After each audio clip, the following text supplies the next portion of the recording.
Arahang Taima Tham Bodho Vija Charana Tham Penno Sugata Loka Vidu Anuttara Purisa Dhamma Sarati Satha Deva Mano Sane Bodho Bhagava এই নয়টি গুণের অধিকারী তথাগত সম্যক সম্বুদ্ধকে আমার শিরে স্থাপন করে কর জোড়ে নত শিরে বন্দনা করছি। আজকে কত তারিখ জানি? 21শে অক্টোবর 2015। আজকে কি বার?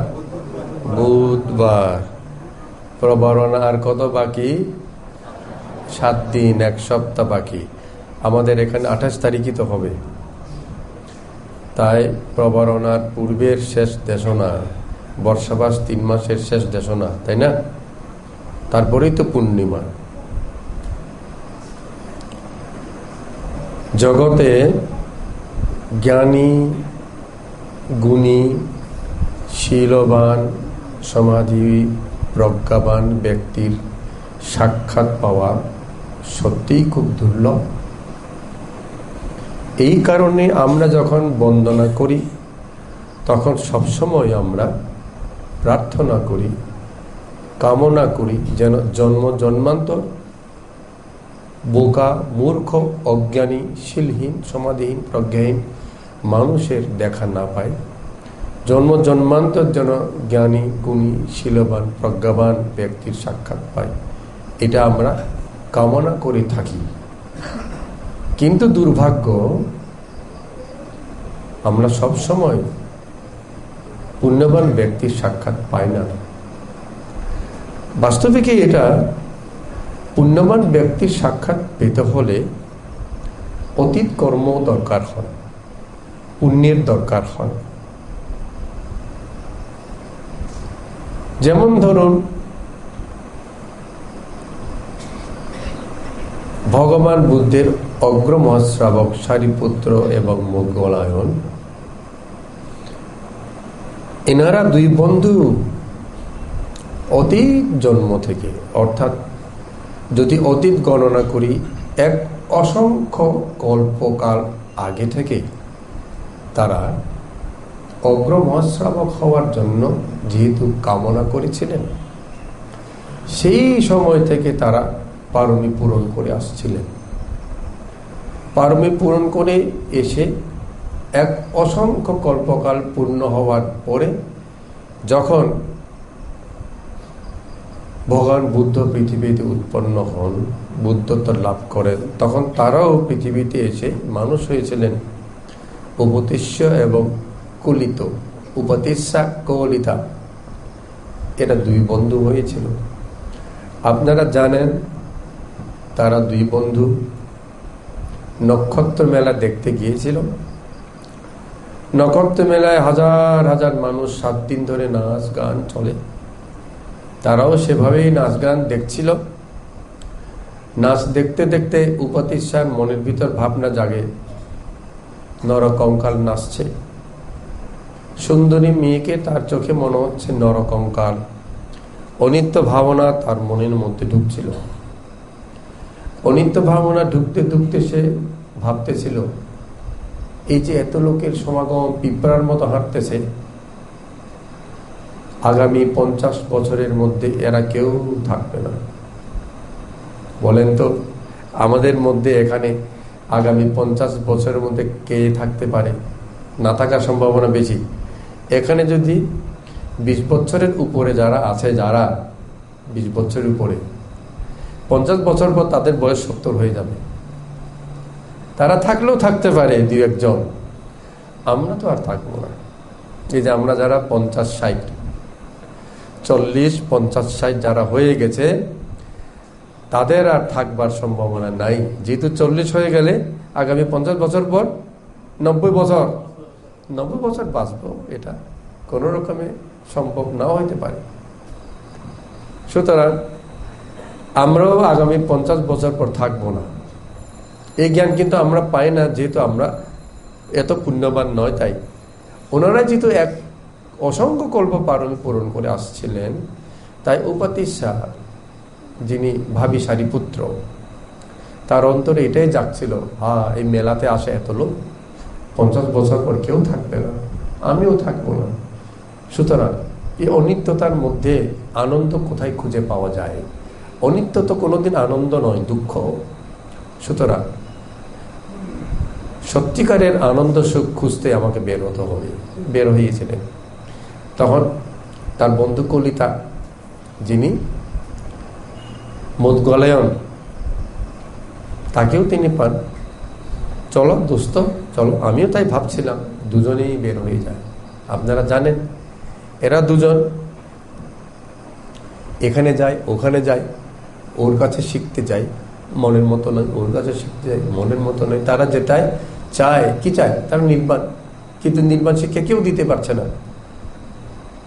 এভাবে এভাবে ভগবান বুদ্ধ কিন্তু উৎপন্ন হয়ে গেছেন ওই সময়। ভগবান বুদ্ধের কাছে পৌঁছছে না সহজেই। কাকে দেখলো প্রথম? মুদগলায়ন, ভগবানের পঞ্চবর্গীয় শিষ্যের সবচেয়ে ছোট্ট শিষ্য অশ্বজিৎ, তাকেই দেখা পেল। দেখেন, ভগবান বুদ্ধের সরাসরি দেখা পাইনি, তবু দেখা পাওয়া কিরকম। অথচ ভগবান বুদ্ধের সাথে দেখা হবেই সেরকমই কামনা তারা করেছিল এক অসংখ্য কল্প আগে থেকে। তবু অশ্বজিৎকে দেখা পাওয়ার পরে অশ্বজিতের কাছ থেকে 2 লাইন ধর্মবাণী শুনি মুদগলায়ন শতপন্ন হয়ে যায়। মুদগলায়নের কাছ থেকে শুনল কে? সারিপুত্র। সারিপুত্র মুদগলায়নের কাছ থেকে শুনে তিনিও শতপন্ন হয়ে যান। দেখেন, তাও বুদ্ধের সাক্ষাৎ হয় নাই। তারপরেই তারা বুদ্ধের সাক্ষাৎ পেয়েছেন। তারা যখন বুদ্ধের কাছে সাক্ষাৎ করতে গেলেন, তাদের সাথে কিন্তু অনেক শিষ্য ছিল তখন। কারণ সঞ্জয় বলে একজন গুরু ছিল ওই সময়, সেও নিজেকে বড় গুরু, বুদ্ধের সমকক্ষ বলে দাবি করছিল। তার কাছে ওরা শিখতে গেছিল উপদেশ্য এবং কলিত। তারা যাওয়ার আগে সঞ্জয়কে বলল, সঞ্জয় গুরু চলেন, বুদ্ধ নাকি উৎপন্ন হয়েছেন, চলে বুদ্ধের কাছে যাই। বুদ্ধের সাক্ষাৎ বড় দুর্লভ, বুদ্ধের দর্শন বড় পুণ্যময়, দীর্ঘকালের জন্য সুখদায়ক, চলেন। না না না, তোমরা যাও, আমি যাব না। যাই নাই, 3 বার অনুরোধ করার পরও সে যায় নাই। তখন সঞ্জয়ের অনেক শিষ্য তার সাথে সাথে সারিপুত্রের মুদগলায়নের সাথে বুদ্ধের কাছে আসছিল। ভগবান বুদ্ধ সেদিন কিন্তু তাদেরকে অভ্যর্থনা করার জন্য, বলতে গেলে গ্রহণ করার জন্য প্রস্তুত ছিলেন। ভগবান বুদ্ধ দিব্য জ্ঞানী দেখতেছিলেন আজকে এরা দুজন আসবে। যখন এরা দুজন আসলেন, ভগবান বুদ্ধ তাদেরকে আসতে দিলেন। সবাইকে বললেন, দেখো ওই যে দুজন আসছে, এই দুজন আমার সবচেয়ে বড় 2 শিষ্য। সবাই অবাক হয়ে গেছে, কেন? এরা তো এই মাত্র আসছে। তার আগে তো 60 জনের অধিক অরহত বুদ্ধের শিষ্য হয়ে গেছে। তার মধ্যে পঞ্চবর্গীয় শিষ্য অন্যতম। কুণ্ডাঙ্গিয়া থেকে শুরু করে এই অশ্বজিৎ 5 জন পঞ্চবর্গীয় শিষ্য, বুদ্ধের প্রথম শিষ্য। এদেরকে বাদ দিয়ে ওদেরকে পরশিষ্য কেমনে বানাবে? ভগবান বুদ্ধ যখন তাদেরকে আসতে বললেন, আসলেন, বসলেন, ভগবান বুদ্ধের শিষ্যত্ব নিলেন। তাদের উদ্দেশ্যে ভগবান বুদ্ধ ধর্ম দেশনা করলেন। পরবর্তীতে ভগবান বুদ্ধ যখন বললেন, এ আমার ডান হস্ত অগ্রমা শ্রাবক সারিপুত্র, এ আমার বাম হস্ত মুদগলায়ন অগ্রমা শ্রাবক, 1 নম্বর 2 নম্বর। তখন অনেকে ভগবান বুদ্ধকে সমালোচনা করতে চেয়েছিল, কারণ পঞ্চবর্গীয় শিষ্য সবচেয়ে প্রথম শিষ্য, এদের বাদ দিয়ে ভগবান কেন তাদেরকে বড় শিষ্য বানাবেন? তখন ভগবান বুদ্ধ বলেছিলেন তাদের অতীত জন্মের কথা। শোনো ভিক্ষুগণ, আমি মুখ দেখে, চেহারা দেখে, বংশ দেখে এই অগ্রমহৎ পদ তাদেরকে দিই নাই।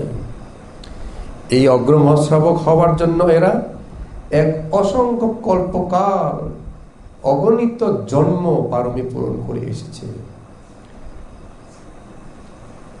এখন তাদের সেই পরিপূর্ণতার দিন।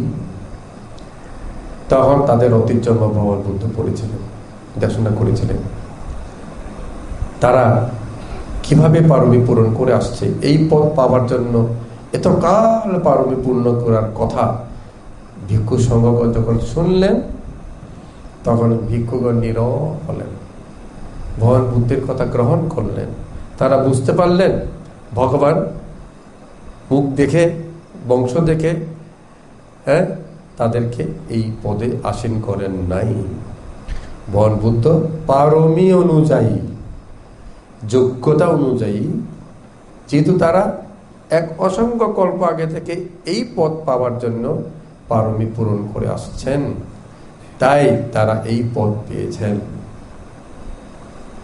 দেখেন এই পদ পাওয়াটা কত কঠিন।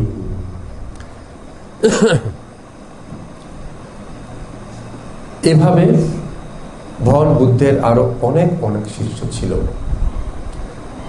সারিপুত্র ভগবানকে কি উপাধি দিয়েছিলেন? প্রজ্ঞা প্রধান, জ্ঞানে তিনি শ্রেষ্ঠ শিষ্য। তিনি বলেছিলেন, আমার শিষ্যদের মধ্যে সারিপুত্র জ্ঞানে প্রজ্ঞায় সর্বশ্রেষ্ঠ। ভগবান বুদ্ধের এই বুদ্ধ শাসনে জ্ঞানের শ্রেষ্ঠ এই একজনই মাত্র, আর কেউ প্রজ্ঞা শ্রেষ্ঠ উপাধি পায় নাই, পেতেও পারে না, নিতেও পারে না, নিজে নিজে ঘোষণা করতেও পারে না। এখন যদি আপনি অথবা আমি অথবা যে কোনো ভিক্ষু যদি বলে আমি প্রজ্ঞা প্রধান, সত্য হবে না মিথ্যা হবে? গ্রহণ করা যাবে নাকি বর্জন করতে হবে? ভগবান বুদ্ধ যাকে উপাধি দিবেন তিনিই সে উপাধি পাবেন, পেয়ে গেছেন প্রজ্ঞা প্রধান একজন। এখন যদি গাড়িতে পর্যন্ত প্রজ্ঞা প্রধান অর্হত লিখে যদি সেই গাড়িতে চলাফেরা করে কোনো ভিক্ষু, সে ভিক্ষু কোন ধরনের ভিক্ষু হবে? ভণ্ড নাকি সত্য? ভণ্ড ছাড়া আর কিছু হতে পারে না। গাড়িতে বাবা আমি ভিডিও দেখে অবাক হয়ে গেলাম, ফটো দেখে অবাক হয়ে গেলাম, প্রজ্ঞাশ্রেষ্ঠ অরহ সেই গাড়িতে চড়ছেন বাংলাদেশের এক ভিক্ষু, সে নাম আপনারা জানেন। ভগবান বুদ্ধ সারিপুত্রকে যে পদ দিয়েছেন, তিনি সারিপুত্রকে ফেলে দিয়ে উনি উঠে গেছেন সেই চেয়ারে। সেরকমই দাঁড়ায় না? হ্যাঁ, তাহলে আমরা বোকার মতো চেয়ে আছি। বাংলাদেশের মানুষেরা, বৌদ্ধ জাতিরা হা করে তাকায় আছে, যেন কিছুই বুঝি না, যেন এই মাত্র জন্ম নেওয়া শিশু হয়ে থাকতে চান নাকি জ্ঞানী বুদ্ধিমান হয়ে থাকতে চান? তাহলে চোখ নাক কান খুলতে হবে, খুলতে হবে না? চোখ নাক কান খোলার পর যখন বুঝবেন কোনটা সত্য কোনটা মিথ্যা, তারপর কি খুলতে হবে? মুখ খুলতে হবে। মুখ খুলে কি করতে হবে? সত্যকে সত্য, মিথ্যাকে মিথ্যা বলার সাহস করে বলতে হবে। সেই সাহস আপনাদের আছেনি? আসেনি? আমি কিন্তু দেখছি নাই, এতদিন নাই তো, চুপ করে রয়ে গেছে।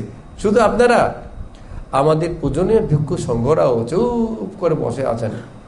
এত ভয় কি কিসে পাচ্ছে জানি না। আমাদের ভগবান বুদ্ধ এক সময়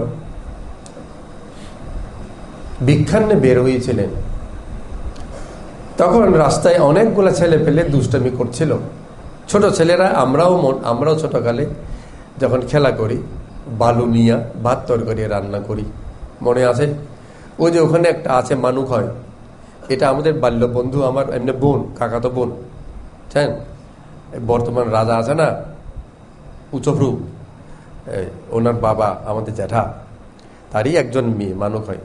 এখনো মনে আছে, আমরা ওই মানুক হয়, তারপরে ওই ওই মূল খাবরে বাগা সাউচই আছে বেশ আরো কয়েকজন। আমরা ছোটকালে খুব খেলা করছি বালু দিয়া। এখানে আমাদের রাজবাড়ির ভিতরে একটা বড় ধানের গোলা ছিল, বড়, এটা উঁচা, এর নিচে কিন্তু পায়া দিয়ে নিচে, ওখানে আমরা অনেক একেবারে ঘেরাও টেরাও দিয়া ঘর টর বানাইয়া একেবারে বালু দিয়া খাওয়া। তোমার কি তরকারি? অমুক তরকারি, শুকরের মাংস। শুকর মাংস কোনটা জানেন? কাঁঠাল গাছ একটা আছে।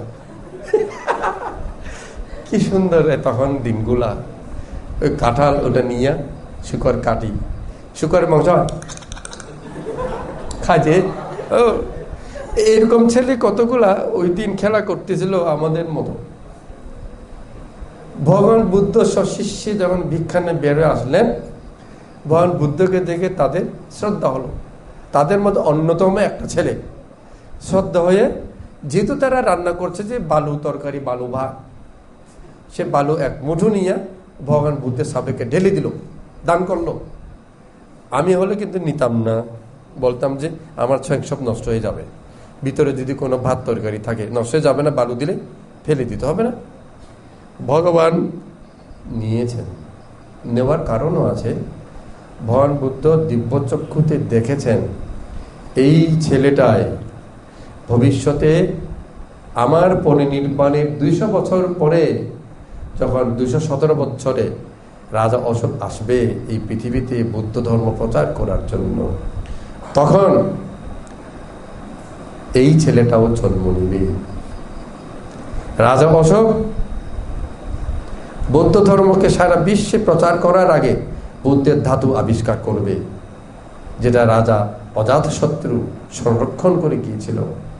সেই ধাতুকে 7 দিন মহাপূজা দিবে।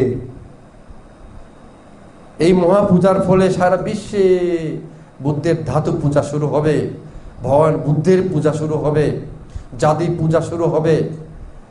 তখন বৌদ্ধ ধর্মের অনিষ্টকারী মার ধ্বংস করতে, বাধা দিতে আসবে। কেউ কোনো অরহত এই মারকে দমন করতে পারবে না। তখন কিন্তু প্রতি সংবিদা সরাভিজ্ঞ অরহতগণের সময়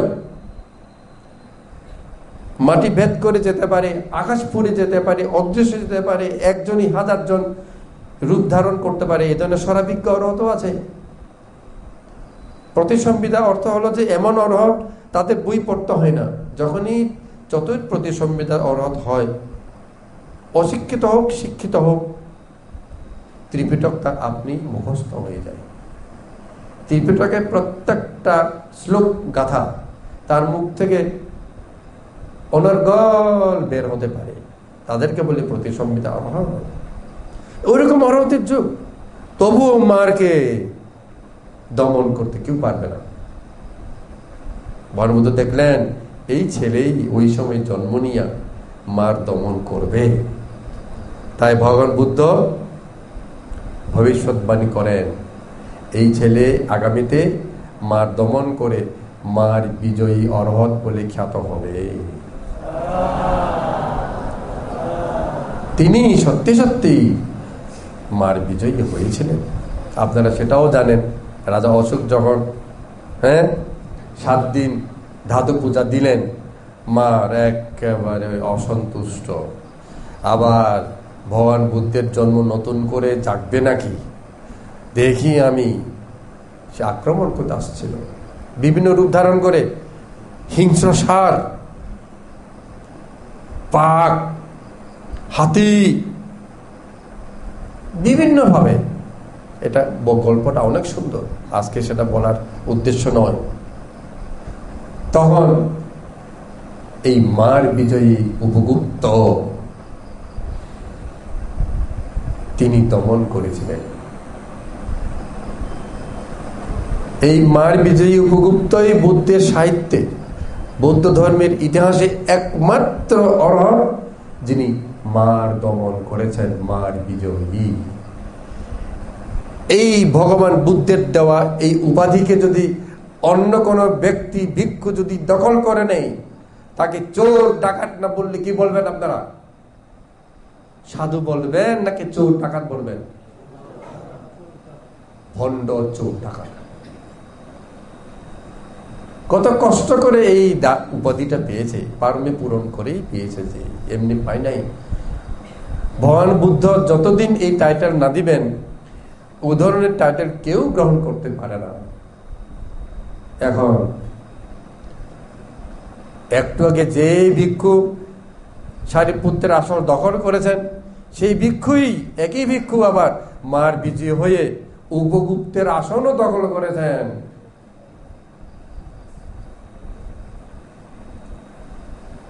নির্বাণ কামীগণ, আমাদের ভগবান বুদ্ধ 9টি গুণের অধিকারী। সেই 9টি গুণের একটা বড় গুণ হচ্ছে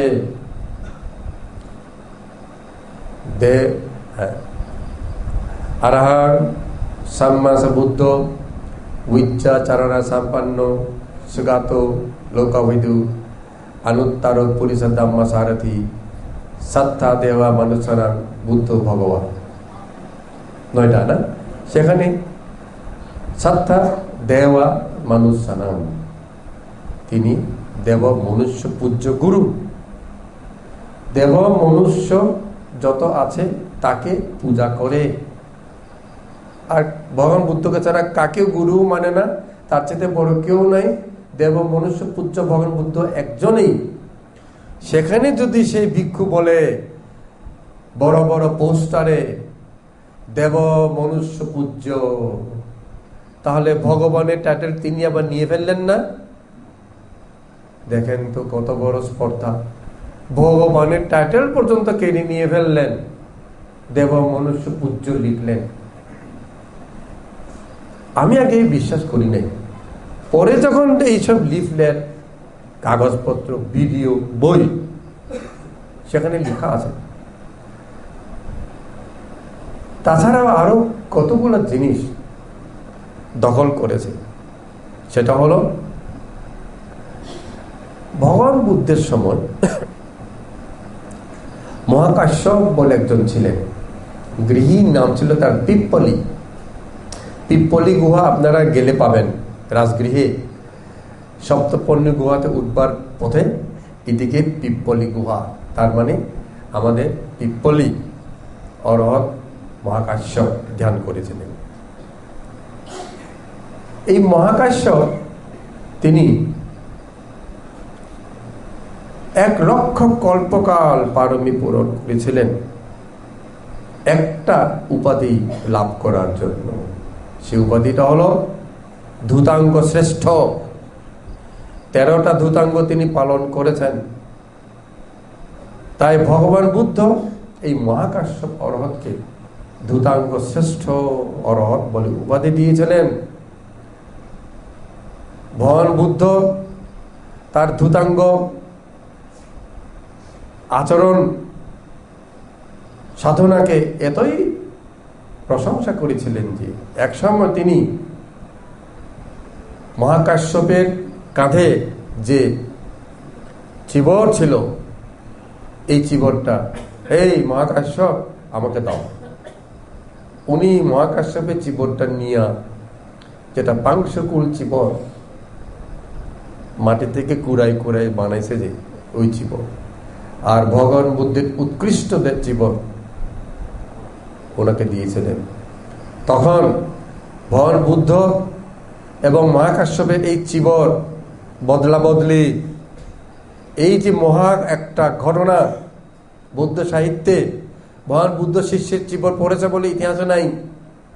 কোন শিষ্যের চিবর ভগবান বুদ্ধ পড়েন নাই, এটাই একটা মাত্র উদাহরণ। তাই ওই সময়ে চিবর আদান প্রদানের সময় পৃথিবী কম্পিত হয়েছিল। সেই মহাকাশ্যপ ধূতাঙ্গ শ্রেষ্ঠের উপাধিটাও চুরি হয়ে গেছে। এই সকল জিনিস চুরি করেছেন এক ব্যক্তি, তার নাম কি? শিলানন্দ। একজনেই এতগুলো টাইটেল চুরি করে ফেলেছে, চিন্তা করেন। আর কি চুরি করলো? দ্রুতাঙ্গ শ্রেষ্ঠ, হ্যাঁ, স্বরাবিজ্ঞ প্রতিসংবিতা তো আর বলবো না, এটা তো অনেকেরই ছিল। একটু আগে বলে গেছি তো স্বরাবিজ্ঞ কারে বলে। স্বরাবিজ্ঞ, আপনার যদি স্বরাবিজ্ঞ হয় তাহলে দুনিয়ায় কোথায় কি হইতেছে সব তো সে জানে।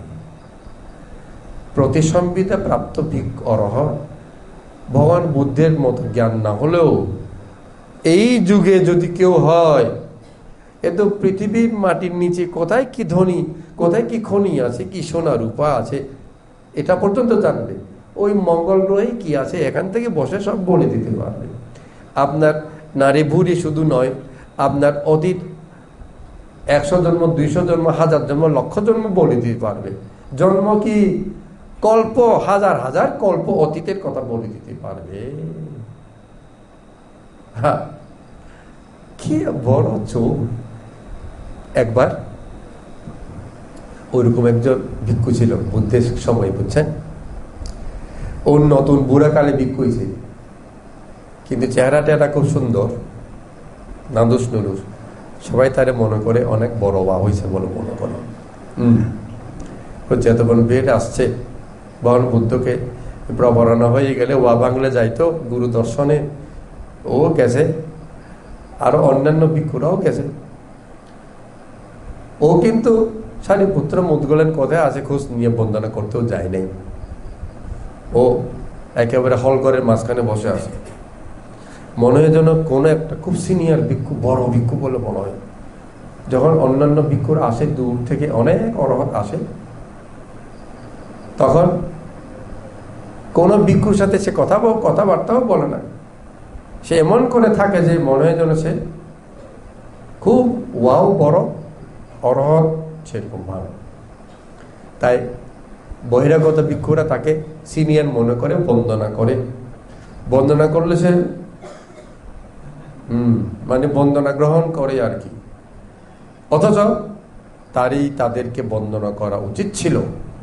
এমনকি কোন অরহৎ, কোন বয়স্ক প্রবীণ ভিক্ষু আগমন করলে উঠে গিয়ে তার জুতা, তার পাখা, তার ছাতা, তার লাঠি এগুলো ধরে নিয়ে তাকে আসন দেওয়া, তাকে সেবা করা, হাত মুখ ধুইতে দেওয়া, পানি ইত্যাদি দেওয়া তার দায়িত্ব ছিল। কিছুই সে করেই নাই, বরং তার চাইতে বড় ভিক্ষুদের বন্দনা সে গ্রহণ করেছিল। তা এক প্রসঙ্গে এক সময় এই কথাটা উঠে, তখন ভগবান বুদ্ধ তাকে উদ্দেশ্য করে বলছিল, যে ব্যক্তি অরহৎ নয়, অরহতের মতো ভান করে, অরহৎ বলে পরিচয় দেয়, তার মতো অধম, বৃষলাধম আর নাই। সে খুব অসৎ লোক। আমাদের নিজে এই গৃহী ভাষায় যদি বলি, অসৎ লোক, জঘন্যতম মানুষ ভগবান নিন্দা করেছিলেন। এখন অরহৎ না হইয়া ধূতাঙ্গ শ্রেষ্ঠ, প্রজ্ঞা শ্রেষ্ঠ, মার বিজয়ী ইত্যাদি না হইয়া যে যিনি এখন এইসব টাইটেল গ্রহণ করতেছেন, তাকে আপনারা বৃষালাধম বলবেন নাকি পুণ্যবান শ্রেষ্ঠ বলবেন? বৃষলাধম বলতেই হবে। ভগবানের ভাষায় সে বৃষলাধম, অসতের সেরা। অসতের সেরা মানুষ, অসতের সেরা যে ভিক্ষু, তিনি পারাচিকা প্রাপ্ত অবশ্যই হবেন। 4 নম্বর পারাচিকা প্রাপ্ত তিনি যদি পারাচিকা প্রাপ্ত সত্যি হয়ে থাকেন, তাকে জীবিত ভিক্ষু বলে না মৃত ভিক্ষু বলে? মৃত ভিক্ষুকে পূজা বন্দনা করে পূজারীগণ কোনো পুণ্য পাবেন? বরং পারাচিকা প্রাপ্ত একজনকে মাথায় তুলে রেখে পূজা করলে পূজারীদের পুণ্য তো হবেই না, বরং তার মতো তার সাথে সাথে নরকে যেতে হবে। কোথায় যেতে হবে? এই জিনিসটা আপনারা মনে রাখুন, ভালো মতোই মনে রাখুন। এখন জাগ্রত বৌদ্ধ সমাজ যখন জেগে গেছে, গত শুক্রবার 7 জন ইউনিভার্সিটি শিক্ষিত ছাত্র সেই বৃষালাধম পরাজিকা প্রাপ্ত শিলানন্দের কাছে যখন গিয়েছিল, তার সাথে অনেক আলাপ হয়। ছেলেরা জিজ্ঞেস করে, আপনি অরহত নাকি? তখন সে হ্যাঁ, এই জিনিসটা বলার সাহস হয় নাই, কারণ ছেলেরা রেকর্ড করে ফেলছিল কথাগুলা। এই রেকর্ড করা কেন? গোস হয়ে গেছে নাকি? বন্ধ করো। হ্যাঁ, একজনের রেকর্ড বন্ধ হলেও আরেকজনের এটা চলছে, তাই সেই কথাগুলো সব আছে।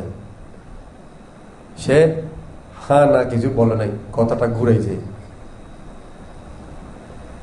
ছেলেদের সাথে অনেক কথাই। তারপরে ছেলেরা আসার আগে ওই জাগ্রত বৌদ্ধ সমাজ থেকে যে চিঠি, ওই চিঠি তখন তার কাছে দিল।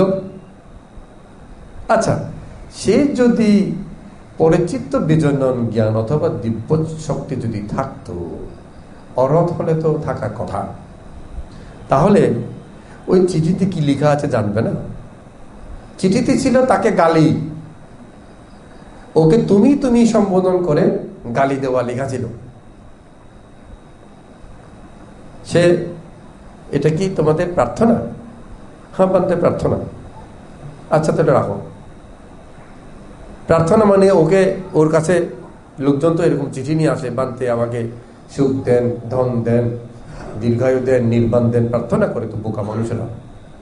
ওইরকম প্রার্থনা নাকি বলতেছে যে, ছেলেরাও চালাকি করে হ্যাঁ বলছে। যদি ওখানে খুলতো, ওই ছেলেরা ফিরে আসতে পারতো না।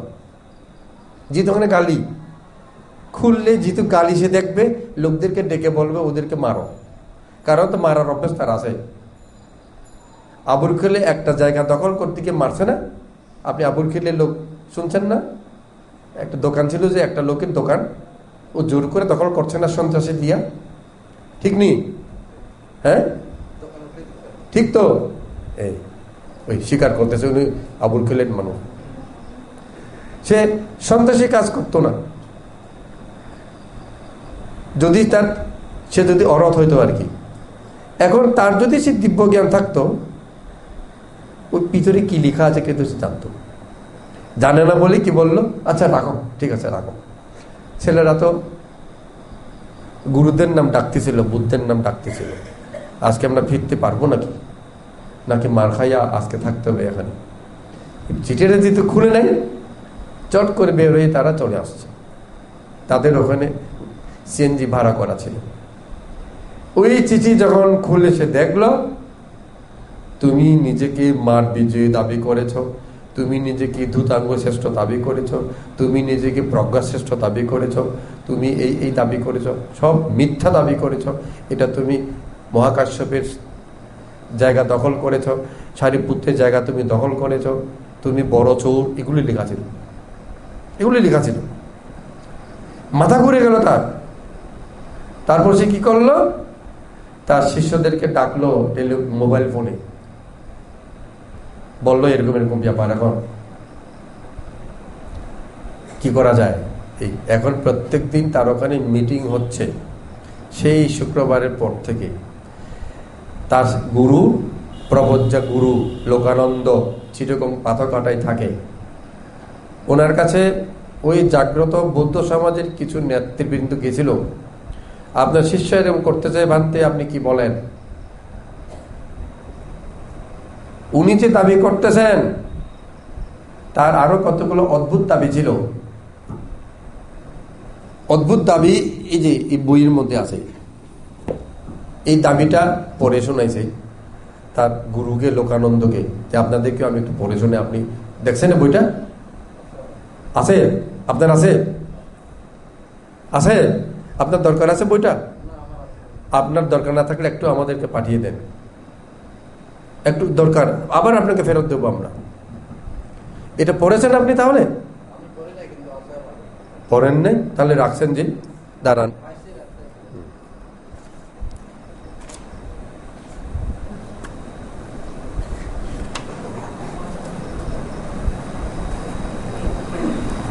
এই যে মজার কথা শুনেন এবার, আপনি যেহেতু পড়েন নাই, আমি পড়ে শোনাই।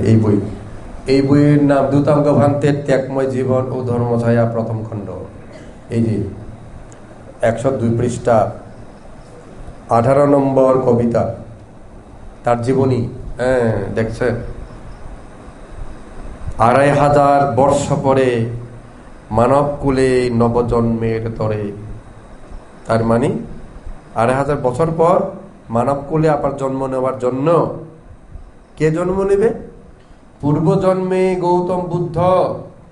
হ্যাঁ, গৌতম বুদ্ধ আবার জন্ম নিবে, যে বুঝছেন? পূর্ব জন্মে গৌতম বুদ্ধ, এই জন্মে তুমি অনুবুদ্ধ। গৌতম বুদ্ধ মরে গিয়া অনুবুদ্ধ হয়ে গেল। অনুবুদ্ধ কে? এই শিলানন্দ নিজেকে অনুবুদ্ধ বলতেছে। এই যেহেতু সে গৌতম বুদ্ধ, সেহেতু তার মা বাবার কথাও তো বাদ দেওয়া যাবে না। হ্যাঁ, তার মা বাবার কথা লিখলো এখানে 98 পৃষ্ঠা, কবিতার নম্বর হচ্ছে যে 14। কি লিখলো? শিলানন্দ আর সিদ্ধার্থ আর শিলানন্দ নেই ভেদাভেদ। ভেদাভেদ নাই। সিদ্ধার্থ হচ্ছে গৌতম বুদ্ধ, শিলানন্দ সেই, কোনো ভেদাভেদ নাই। কি অস্পর্ধা দেখছেন, কি সাহস! পুণ্যছড়ি নৈরঞ্জনা, নেই কোনো প্রভেদ। নৈরঞ্জনা ওই যে বুদ্ধগয়ার পাশে যে নদী, এবং সে যেখানে থাকে তার পাশের নদীটার নাম পুণ্যছড়ি, একই। হেমরঞ্জন শুদ্ধধন, বুদ্ধের জনক দোহে, একই রূপী একই ধার্মিক, ভিন্ন কবু নহে। হেমরঞ্জন আর শুদ্ধধন ভিন্ন নয়, তারা বুদ্ধের জনক। অতীত জন্মে যিনি শুদ্ধধন, তিনি এখন হেমরঞ্জন হয়ে জন্ম নিয়েছেন। দেখছেন? আমরা জানি যে কি, শুদ্ধধন মৃত্যুর আগে অরহত্ব মার্গফল লাভ করেছিলেন। তিনি অরহত হয়েই নির্বাণ লাভ করেছেন। এই অরহত কি আবার পুনর্জন্ম নিতে পারে? দেখেন, এই বলে আবার পুনর্জন্ম নিছে কি হইয়া? হেমরঞ্জন, এই পারাজিকা শিলানন্দের বাপ হইয়া। এখন তার মায়ের কথা তো বলতে হয়। মহামায়া নীলুপ্রভা ধার্মিক রমণী, বুদ্ধের মাতা নয় ভিন্ন। তারা ভিন্ন নয়, তারা বুদ্ধের মা। বুদ্ধের মাতা নয় ভিন্ন, বুদ্ধের জননী। কে? নীলুপ্রভা। ওর বাবা, ওই দিন ভিডিওতে দেখলাম, ডিভিডি, ও সোনাইছড়ি আসছিল জন্মভূমি।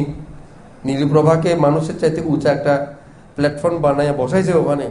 নীলুপ্রভারে বন্দনা করছে লোকজন। আর বাবা, পূজা। মহামায়া যে জন্ম নিছে আবার।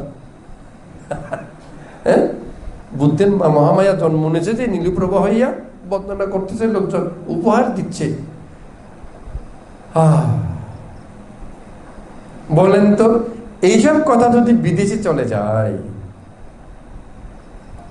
বিদেশিরা কি বলবে? অন্য বিদেশের বৌদ্ধ জাতিরা কি বলবে? আমাদেরকে বৌদ্ধ জাতি বলবে? বলবে? বলবেনি? কোনোদিনও বলবে না।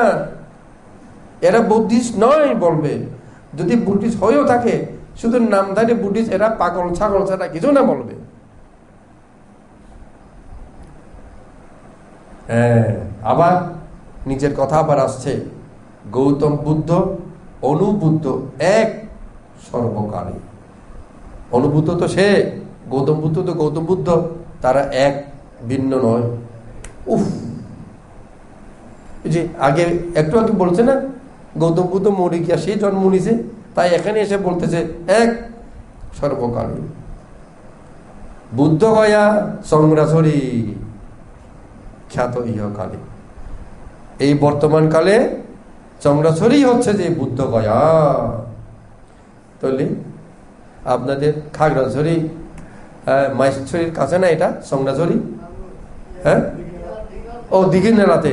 ও, খাগড়াছড়ি বড় পবিত্র স্থান। হ্যাঁ, পবিত্র স্থান না? যাওয়া দরকার। বুদ্ধগয়া, ওখানে বলে বুদ্ধগণ জন্ম নিবেন, বুদ্ধত্ব লাভ করবেন।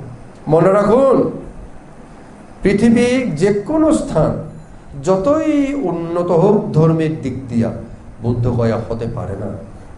বুদ্ধগয়া জঙ্গল হয়েই যাক, একেবারে পায়খানা প্রস্রাবে ভরেও যাক কোনো এক সময়, কথার কথা বলছি, তবু এই বুদ্ধগয়া বুদ্ধগয়ায় থাকবে। যেহেতু অতীতে যত বুদ্ধ এসেছিলেন তারাও এই বুদ্ধগয়ায় বুদ্ধত্ব লাভ করেছিলেন। আগামীতে যেই সকল বুদ্ধ আসবেন, আর্যমিত্র, রাম, ধর্মরাজা, ধর্মস্বামী, রাংসি মুনি, দেওয়া দেওয়া, নারাসিহা, নারদা, তিস্সা, সুমঙ্গলা, এই 10 জন বুদ্ধের পরে আরো অনেক বুদ্ধ আসবে। প্রত্যেকেই বুদ্ধ হবেন বুদ্ধগয়াতে গিয়া, আর কোনো জায়গায় বুদ্ধত্ব লাভ করবেন না। এই জায়গাটাকে যদি বলে চংড়াছড়ি এখন বুদ্ধগয়া, দেখেন তো আপনাদেরকে পাগল ছাগল পাইয়া এগুলো ঠকাইতেছে। আপনারা পাগল ছাগল হয়ে গেছেন, উপাসক উপাসিকা বৃন্দ, আপনারা নিজেদেরকে বুদ্ধিমান মনে করবেন না, পাগল ছাগল হয়ে গেছেন। এই তো এই বই ওনার কাছে আছে, তো ওনার কাছে আছে, এরকম অনেকের কাছে নিশ্চয় আছে। বিনা পয়সা দিছে নাকি? বিনা পয়সা দিছে, ঘরে ঘরে না? মুষ্টিমিও আপনিও পাইছেন আর কি একটা। চিন্তা করেন, আমরা তো কোন রকমে জোগাড় করছি, এটা আমরা পাই নাই, জানিও না। আমরা যদি জানতাম তখনই আমরা ধরে ফেলতাম। বইটা 2009 সাল থেকে। এই বইটার কথা যদি শিলানন্দ না জানতো, যদি শিলানন্দের মনের ইচ্ছার বাহিরে তাকে না বলে না কয়ে যদি কেউ ছাপাইতো, তাহলে 2009 থেকে এই পর্যন্ত নিশ্চয় সে দেখে থাকবে কোনো না কোনো এক সময়। দেখলে ওই বইগুলো বাজেয়াপ্ত করে বইগুলো আগুনে জ্বালাই দিয়া সবাইকে বলতো এটা ভুল, আমি লিখতে বলি নাই, করে নাই তো কিছু। বরং সে ওই টাইটেল গুলা প্রত্যেকটা অনুষ্ঠানে বড় বড় ব্যানারে তো লেখা আছেই। সাথে সাথে ও যখন আসে মাইকিং করে, এই হ্যাঁ দূতাঙ্গ শ্রেষ্ঠ, প্রজ্ঞা প্রধান, স্বরাভিজ্ঞ, প্রতিসব্বিদস্য, দেব মনুষ্য পূজ্য অনুবুদ্ধ আগমন করতেছেন, তাকে বন্দনা করছি। ভগবান বুদ্ধের বন্দনা আমরা বইয়ে পাই। সারিপুত্রের বন্দনা আসেনি বইয়ে? আছে? নাই, কোনোদিন দেখি নাই সারিপুত্রের বন্দনা, মুদগলের বন্দনা, হ্যাঁ দেখি নাই, নাই তো। কিন্তু বাংলাদেশে 2-1 ভিক্ষুর আছে এরকম বন্দনা, নিজস্ব নামে বন্দনা। তার মধ্যে অন্যতম শিলানন্দের বন্দনা আছে বইয়ে। শিলানন্দকে এখন তার বন্দনা একটা গাথা আছে, ওকে এটা করে ওইটা পরে তাকে বন্দনা করতে হয়, কারণ সে বুদ্ধ। যে এখন শোনা যাচ্ছে কি, এই জিনিসটা যখন পড়ে শুনেছে শিলানন্দের প্রবজ্য গুরু লোকানন্দ ভান থেকে, লোকানন্দ ভান থেকে বলছে, ভান্তে এটাকে আপনি সমর্থন করেন না?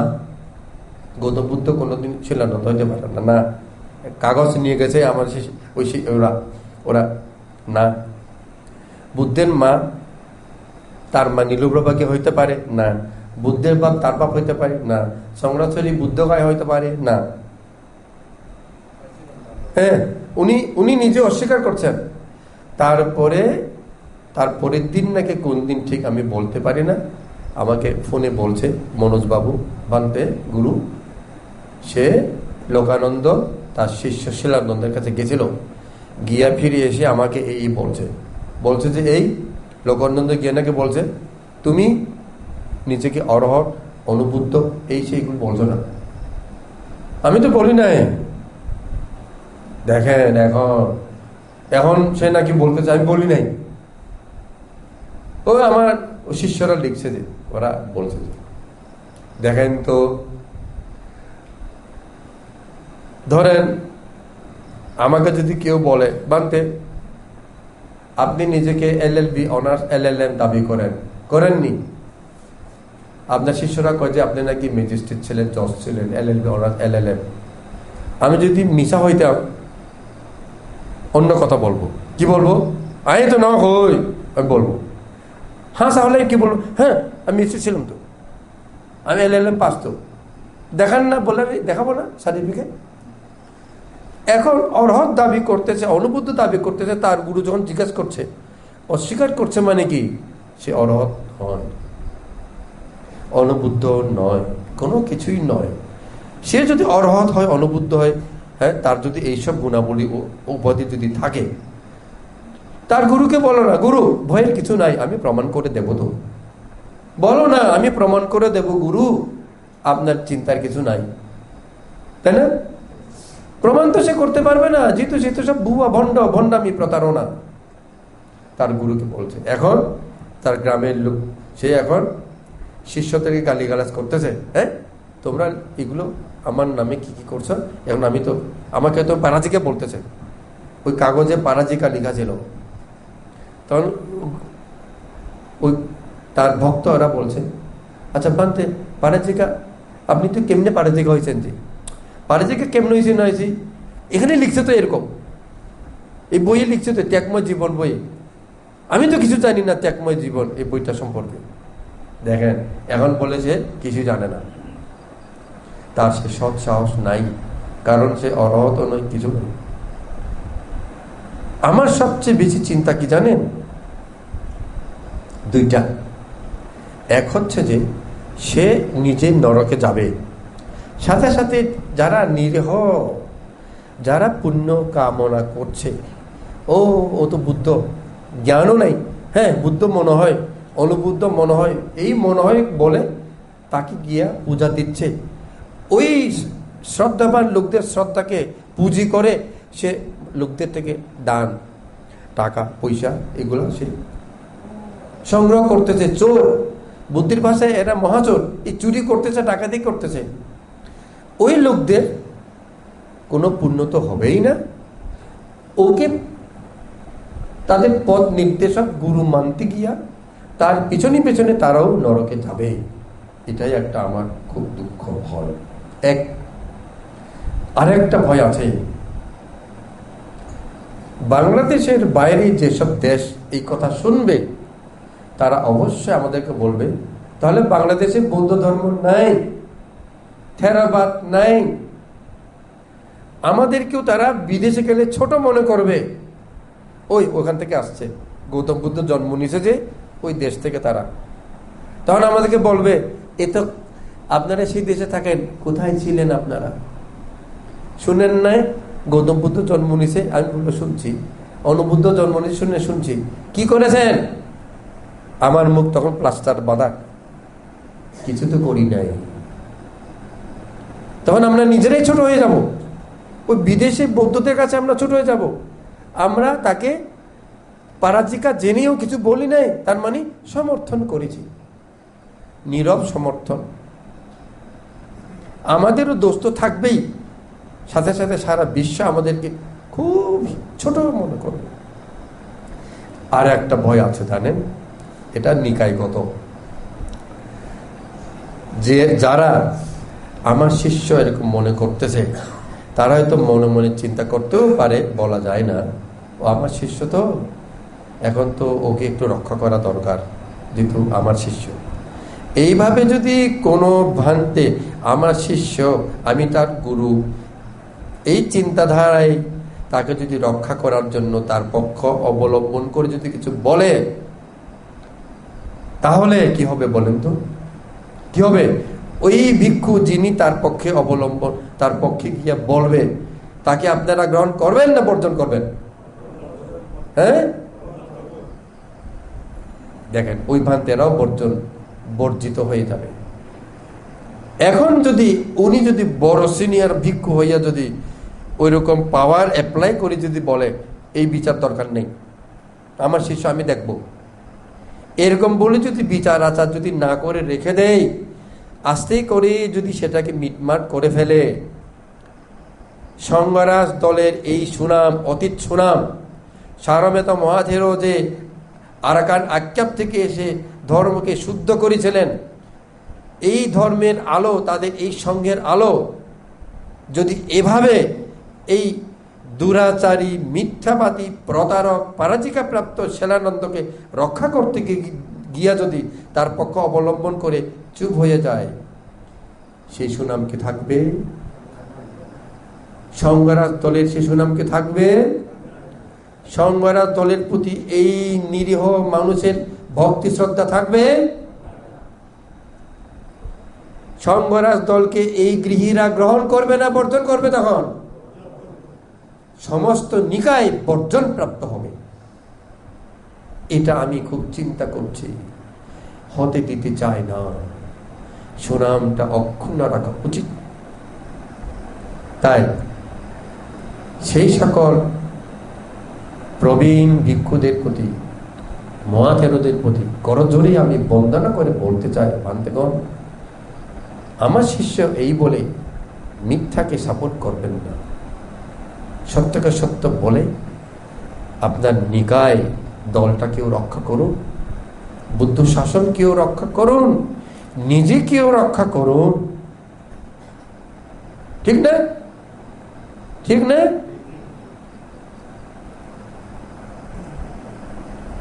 উপাসক উপাসিকাগণ,